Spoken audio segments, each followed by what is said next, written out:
Ezekiel brought a message of judgment and restoration, offering hope to the exiled Israelites living during the Babylonian captivity. Ezekiel reassured the people that God had not abandoned them and that he had a plan for their renewal. The prophecies in Ezekiel were fulfilled in remarkable ways. In Ezekiel 36:24-28, God promised, "I will sprinkle clean water on you, and you will be clean. I will give you a new heart and put a new spirit in you." This was fulfilled in the New Testament through the outpouring of the Holy Spirit. Jesus spoke of the Spirit's renewing work in John 14, and it was realized at Pentecost in Acts 2 when the Holy Spirit descended upon the believers. The historical backdrop of Ezekiel's message was one of despair. The destruction of Jerusalem and the exile to Babylon left the Israelites feeling forsaken by God.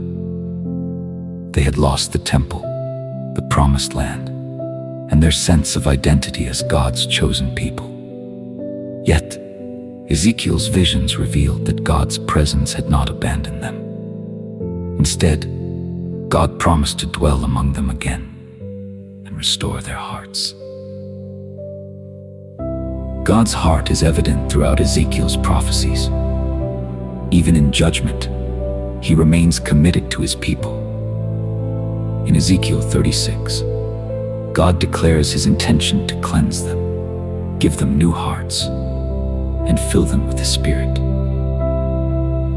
This was not just about physical restoration, but a spiritual renewal that would bring his people back into a close relationship with him.